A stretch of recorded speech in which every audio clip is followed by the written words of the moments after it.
We closed yesterday with a conversation, or in our previous lesson, that God was speaking to Rebekah because the baby was really, really kicking. And that's when she discovered it was two babies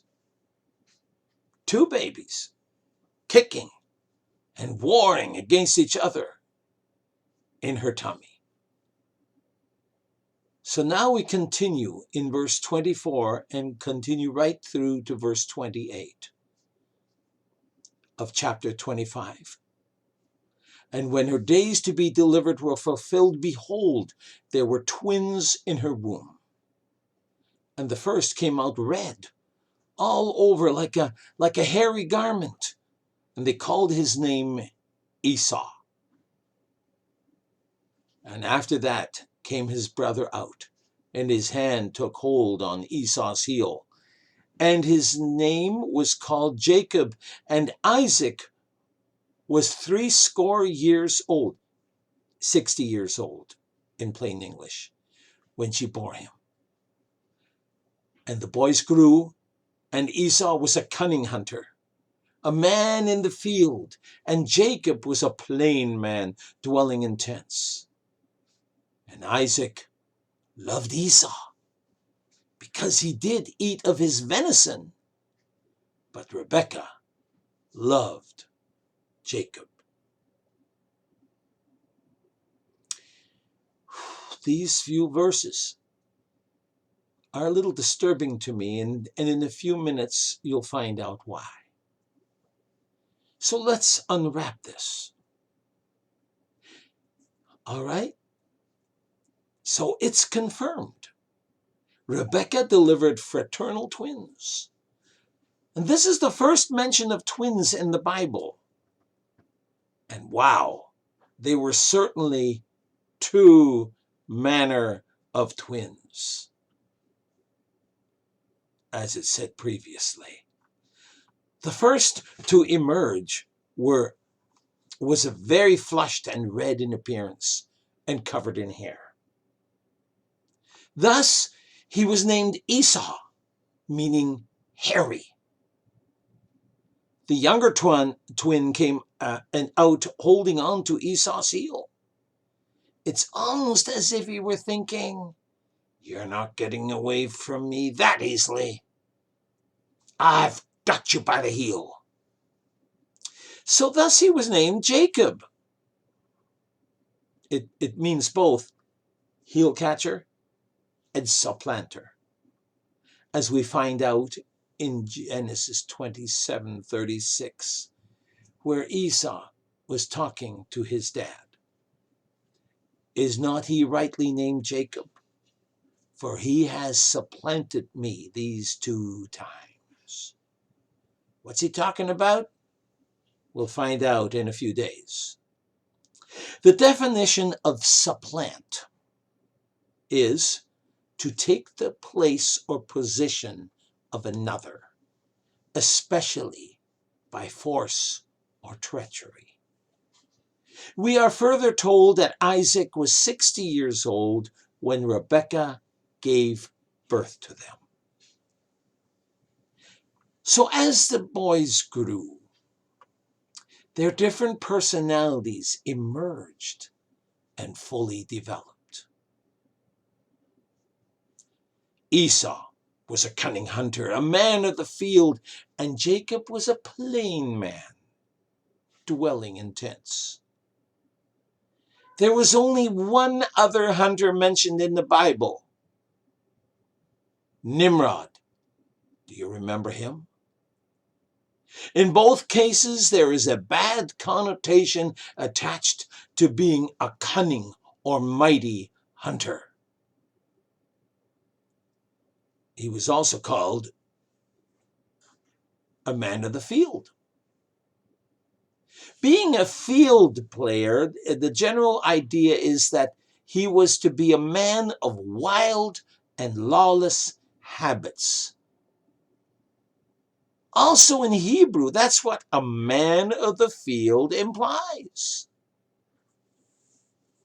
So being a cunning hunter means that Esau was cunning at catching game and brave in facing danger.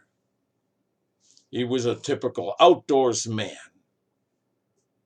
In short, Esau was a man's man. Now Jacob, however, was labeled as a plain man. In Hebrew, the word for plain also describes a perfect, blameless man. And even elsewhere, as a God-fearing character. Plain. Jacob was further described as dwelling in tents. Now, in this description, Jacob appeared to be a homely, orderly, and contented man. In dwelling in tents, he's also described as a homebody, or as we would say, a mama's boy. Nobody could be as different as those two. Now, before we move on to verse 28, I'd like to say something positive about their differences. It's worthy to examine both their potential for goodness. They both had potential for goodness. In Esau, we find elements of courage, manly principles, practical power, and energy. These might have been potential for strong character traits. But similarly, in Jacob, we have all that is quiet, modest, and retiring.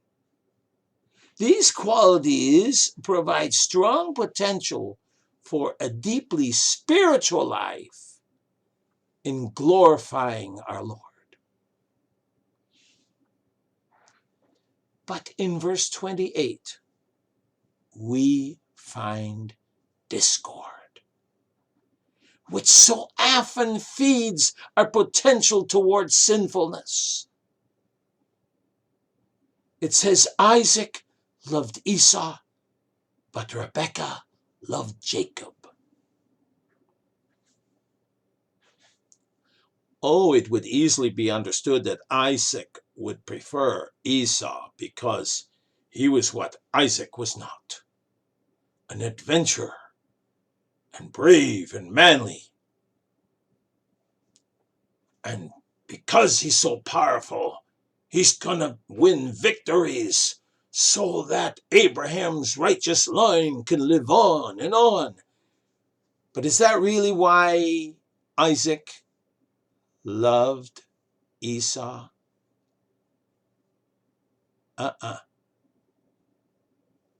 It says he loved him because he did eat of his venison. In Hebrew, it says he loved him because the taste of venison was in his mouth. Wow. This favoritism was fleshly, carnal, totally unworthy of the patriarch he was. Remember, God says, I love Abraham, Isaac, and you'll find out he loves Jacob. Rebekah may have loved the more peaceful Jacob because, dwelling in tents, he gave her more of his company and fellowship. But regardless, favoritism provides a fertilizer for roots of bitterness in any family. Favoritism destroys the ability to be impartial. Really, Isaac's misplaced love exposed Esau to the danger of becoming coarse and impetuous, rash and ungovernable, and extremely proud. You see, all his strengths channeled wrongly, could prove to be weaknesses. And in the same way, with Rebekah's favoritism of Jacob, you see, with her help, Jacob would likely degenerate into a character that was timid, sly, and cunning. Strong character traits being a potential for good can so easily become a potential for evil, depending on positive or negative influences. And we're going to see that later. It doesn't take much, does it? I get a warning here for parents.